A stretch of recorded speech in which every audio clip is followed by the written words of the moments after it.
ఇతను సిద్ధార్థ్ బావ కదా. నగరంలో ఎంతటి రిచ్ ఫ్యామిలీ కలుడయ్యుండి తన వైఫ్ బర్త్డే పార్టీలో వెయిటర్గా తిరుగుతున్నాడు. ఓహోహో, నీకెలాంటి రోజులొచ్చాయి?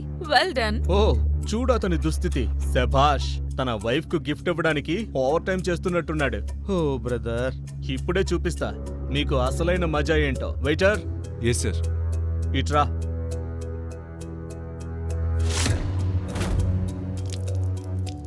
It's dirty. ఏం చూస్తున్నావు? దీన్ని క్లీన్ చేయి. క్లీన్ చేయి. ఇల్లరికమాలుడు విజయ్ ఏమీ మాట్లాడకుండా సిద్ధార్థ్ షూ క్లీన్ చేయడం మొదలుపెట్టాడు. అక్కడ నిలబడి అందరూ అతన్ని చూసి నవ్వడం మొదలుపెట్టారు. అది చూసి మిథున సిగ్గుతో తలదించుకుంది. సిద్ధార్థ్ షూ క్లీన్ చేసిన తర్వాత విజయ్ మౌనంగా ఇలా అన్నాడు. Done sir. గుడ్. నగరంలోని అత్యంత రిచ్ ఫ్యామిలీకి చెందిన అమ్మాయి మిథున. ఆమె తాతయ్య ఒక రహస్య కారణం చేత ఆమె వివాహాన్ని అత్యంత పేద మరియు ఒక బికారి అయిన విజయ్తో జరిపించారు.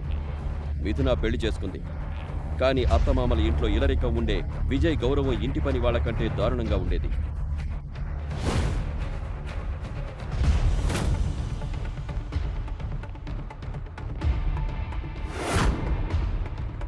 అసలు నీ ప్రాబ్లం ఏంటి విజయ్? నన్ను ఇంకా ఎంత అవమానించాలని అనుకుంటున్నావు? నా బర్త్డే పార్టీకి ఇలా వెయిటర్లా రావాల్సిన అవసరం ఏముంది? నా బర్త్డే పార్టీలో నన్నే అపహాస్యం. నేనేం చేయను. ఇదంతా చేయమని మీ అమ్మే నాతో చెప్పింది. ఎవరికి ఏ అర్హత ఉందో వారికే అది చెప్తారు కదా. నువ్వు ఈ ఇంట్లోకి వచ్చినప్పటి నుండి ఇల్లరికం అల్లుళ్ళా కాదు, ఇంటికి అత్యంత హీనమైన పనివాడులా కనిపిస్తున్నావు. మా ఇంటి పనివాళ్లు కూడా నీకంటే 10 రెట్లు ఎక్కువ సంపాదిస్తారు. నీలో మా తాతయ్య ఏం చూశారో నాకు తెలీదు. నా పెళ్లి నీతో చేశారు. Thank you. ప్లీజ్ వాటర్ తాగు. Please cool down.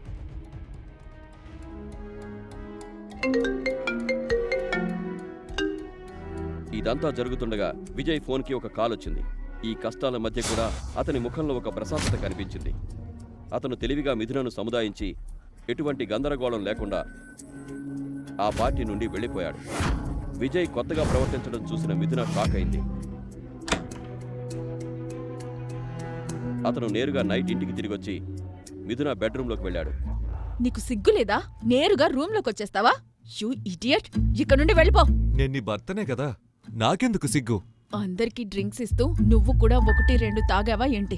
చూడు, నీలాంటి ఇడియట్కి నాకు హస్బెండ్ అయ్యే అవకాశం లేదు. నువ్వు ప్రపంచానికి మాత్రమే నా భర్తవి, ఈ రూమ్లో కాదు. ఇంత అర్ధరాత్రి నువ్వు ఎక్కడికి వెళ్ళొస్తున్నావు? యాక్చువల్లీ నేను నీకోసం గిఫ్ట్ తెచ్చాను. నువ్వు చూస్తే షాక్ అవుతావు. Please stop. నువ్వేం తెచ్చావో నాకు తెలుసు. ఒక దువ్వెనా బొట్టు. దానికోసం కిందికి ఎవరు వెళ్తారు? నువ్వు ఒక్కసారి వచ్చి చూడు. నేను ఎంత మంచి గిఫ్ట్ తెచ్చానంటే నువ్వు చూసి షాక్ అవుతావు. Please come. విజయ్ మాటలు విని మిథున స్టన్ అయిపోయింది. మిథున ప్లీజ్ కమాన్, నీ గిఫ్ట్ ని ఒక్కసారి చూడు. పద. ఓకే.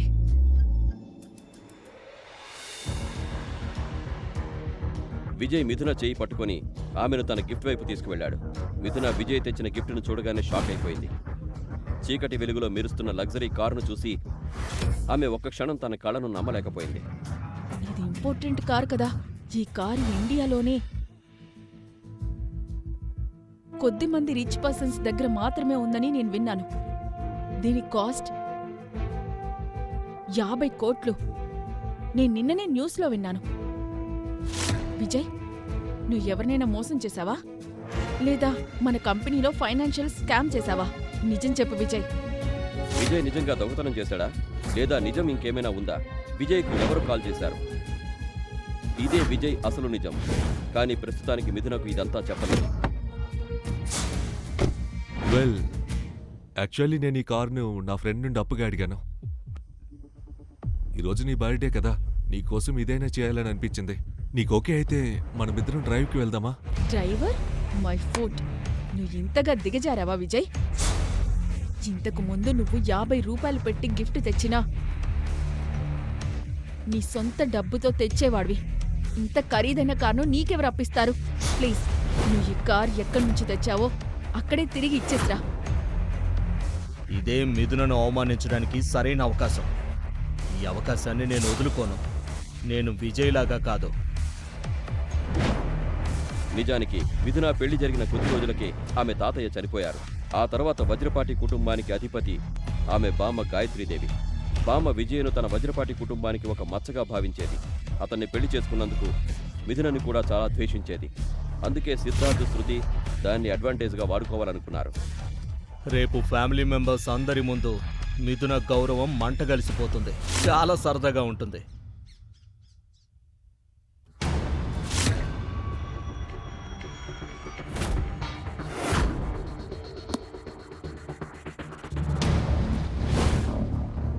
మా ఇంటికి పోలీసులొచ్చారా? మిథున వజ్రపాటి ఎవరో వారిని వెంటనే పిలవండి. ఇన్స్పెక్టర్ నోటి నుండి మిథున పేరు వినగానే గాయత్రీదేవి కోపంతో ఊగిపోయింది. మిథునా? బామ్మ అరుపు విని మిథున పరిగెత్తుకుంటూ వచ్చింది. అక్కడ పోలీసులను చూసి ఆమె గుండె వేగంగా కొట్టుకోవడం మొదలైంది. ఇన్స్పెక్టర్ సార్, మీరు ఇంత ఉదయాన్నే మీరు నన్ను ఎందుకు వెతుకుతున్నారు? ఈ ఇంట్లోకి ఒక దొంగిలించబడిన ఇంపోర్టెడ్ కారు వచ్చిందని సమాచారం. ఇది వినగానే ఇన్స్పెక్టర్ నిన్న రాత్రి విజయ్ తెచ్చిన కారు గురించి మాట్లాడుతున్నారని మిథునకు అర్థమైంది. అవును, కారు వచ్చింది. కానీ అది నా భర్త విజయ్ తెచ్చాడు. ఆ కారు కాస్ట్ 50 కోట్లకు పైగా ఉంటుందని మాకు సమాచారం అందింది. మరి మీ హస్బెండ్ నెలకు ఎంత సంపాదిస్తారు?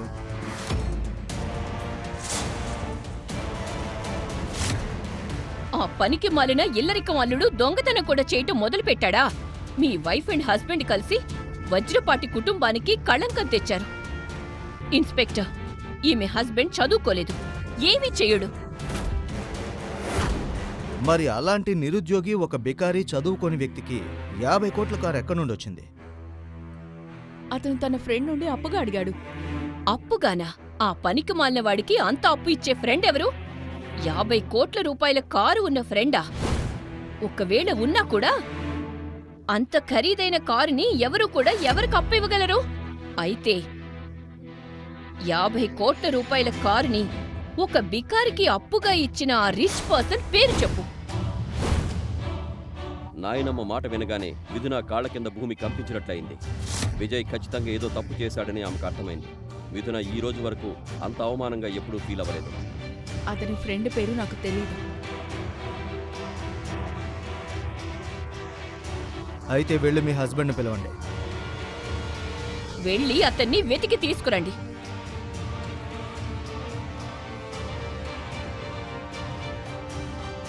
ఇదంతా చూసి మిథున చాలా కంగారు పడింది. ఎక్కడా కనిపించలేదు.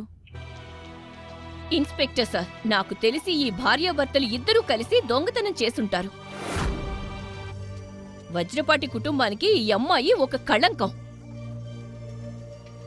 ఇన్స్పెక్టర్, తీసుకెళ్ళండి ఈమెను. ఇక ఈమె పనికి మాలిన భర్త వచ్చినప్పుడు నేనే స్వయంగా అతన్ని పోలీస్ స్టేషన్కి తీసుకొస్తాను. కానిస్టేబుల్, ఆమెను తీసుకురండి. లేదు బామ్మ, ప్లీజ్ ఇన్స్పెక్టర్ సార్, నా మాట వినండి. నాకు ఏం తెలీదు. నేను దొంగని కాదు. మీరు చెప్పదలుచుకున్నదేమన్నా ఉంటే పోలీస్ స్టేషన్కి వచ్చి చెప్పండి. తీసుకెళ్ళండి. ప్లీజ్ ప్లీజ్ బామ్మ. మిథునను ఇలాంటి పరిస్థితిలో చూసి సిద్ధార్థ్, శృతిలు నవ్వుకుంటున్నారు. వారి ముఖాల్లోని సంతోషాన్ని చూసి ఇదంతా వాళ్లే చేశారని మిథునకు అర్థమైంది. కానీ వాళ్లకంటే కూడా విజయ్పై ఆమెకు మరింత కోపం వచ్చింది. మామ్, తాతయ్య కండిషన్ పోతే పోయింది. ఈ గందరగోళం అంతా ముగిగానే నేను విజయ్కి విడాకులు ఇచ్చేస్తాను. అప్పుడే కానిస్టేబుల్ తన కంప్యూటర్లో ఏదో చూశాడు. దానితో అతని ముఖం మారిపోయింది. కంగారుగా ఇన్స్పెక్టర్ దగ్గరికి పరిగెత్తుకెళ్లి అతని చెవిలో ఏదో చెప్పాడు. అది విన్న ఇన్స్పెక్టర్ స్వయంగా కంప్యూటర్ దగ్గరికి వెళ్ళాడు. కంప్యూటర్ వైపు చూడగానే అతను షాక్ అయ్యాడు.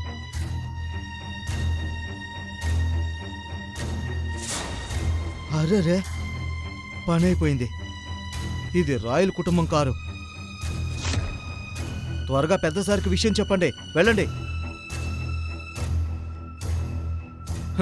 ఇప్పుడు నువ్వు దేవుణ్ణి ప్రార్థించడం స్టార్ట్ చేయి. శక్తి రాయల్ ఫ్యామిలీకి హైదరాబాద్లో చాలా గౌరవం ఉంది. వారి పేరు వినగానే మిథునకి చెమటలు పట్టాయి. శక్తి రాయల్ ఫ్యామిలీ ఇంతవరకు ఒక్క కంప్లైంట్ కూడా ఇవ్వలేదంటే వజ్రపాటి కుటుంబానికి కాలం చెల్లిందనుకుంటా. మరోవైపు విజయ్ ఇంటికి తిరిగి రాగానే మిథున కనిపించకపోవడంతో అతనికి వింతగా అనిపించింది. ఈ మిథున ఎక్కడికి వెళ్ళింది? ఈ రోజు నన్ను ఆఫీస్కి తీసుకెళ్ళమని కూడా అడగలేదు, ఫోన్ కూడా కలవడం లేదు. ఎక్కడికి వెళ్ళుండొచ్చు? ఈ గందరగోళం మధ్య సిద్ధార్థ్ తన కొత్త పద్ధతిలో కన్నింగా నవ్వుతూ అక్కడికి వచ్చాడు. అతని కళ్ళు నేరుగా విజయ్నే చూస్తున్నాయి, ఒక వేటగాడు తన లక్ష్యాన్ని చూస్తున్నట్టుగా. అరే విజయ్, ఏమైంది? మిథున కోసం వెతుకుతున్నావా? కానీ ఆమెను పోలీసులు పట్టుకెళ్లారు. పోలీసులా? ఏ నేరం కింద? నిన్ను పెళ్లి చేసుకున్న నేరం కింద.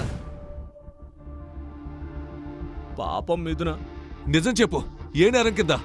నువ్వు నిన్న రాత్రి తీసుకొచ్చిన కారుంది కదా, దాన్ని దొంగతనం చేసినందుకు. నిన్న రాత్రి నీలాంటి వాడి దగ్గర అంత ఖరీదైన కారు ఎలా వచ్చిందో అని నాకు అనుమానం వచ్చింది. అందుకే నేను వెంటనే పోలీసులకు చెప్పాను. ఉదయం పోలీసులు వచ్చి మిథునను పట్టుకెళ్లారు. బాస్టర్డ్!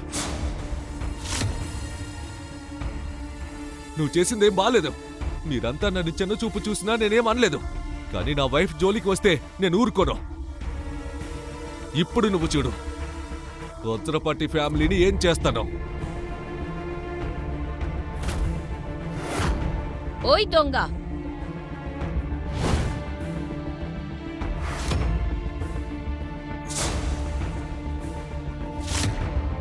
సిద్ధార్థ్, నువ్వు వాడి మాటలు ఎందుకు వింటున్నావు? వాడిని పట్టుకుని పోలీస్ స్టేషన్కి తీసుకెళ్ళు. వీడు మన కుటుంబాన్ని నాశనం చేశాడు. అవును, రండి, అందరూ నాతో పాటు రండి.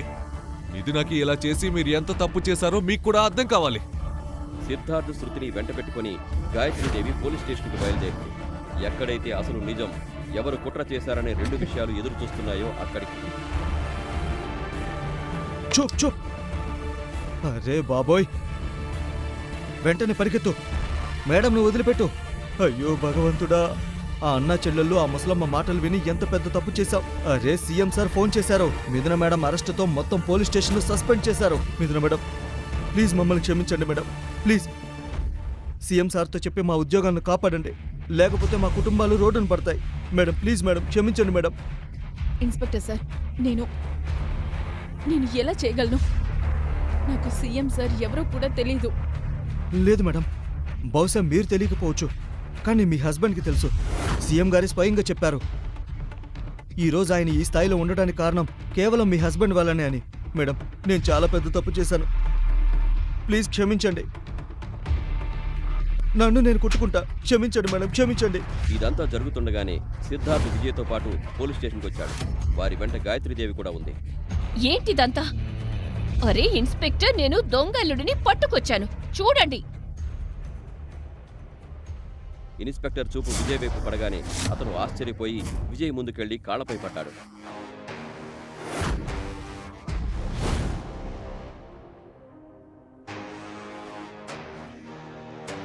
ఓ చిన్నబాబు. ఓ ఇన్స్పెక్టర్, దొంగకు సలాం కొడుతున్నావా? అరే ఆగు ముసలమ్మ. నేను ఒకసారి సీఎం సార్ ఇంట్లో సెక్యూరిటీలో ఉన్నప్పుడు నేను ఈయన్ని చూశాను.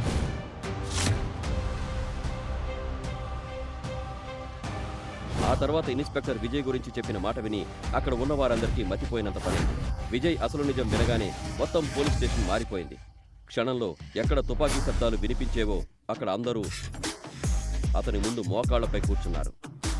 ఇన్ని సంవత్సరాలు ఇతను మా ఇంట్లో పనివాడిలా ఎందుకున్నాడు? విజయ్ అసలు నిజమేంటి? వజ్రపాటి కుటుంబానికి విజయ్ నిజం తెలిసిన తర్వాత ఇప్పుడు ఏం జరుగుతుంది? మిథున తాతయ్యకు విజయ్ అసలు నిజం తెలుసా? ఆయన ఈ పెళ్లి ఎందుకు చేయించారు? ఈ ప్రశ్నలకు సమాధానాలు తెలుసుకోవాలంటే నెక్స్ట్ ఎపిసోడ్ వినాల్సిందే. క్రింద ఇచ్చిన లింక్ ని క్లిక్ చేసి పాకెట్ ఎఫ్ఎం యాప్ ని ఇన్స్టాల్ చేసుకోండి. Stay tuned to Pocket FM.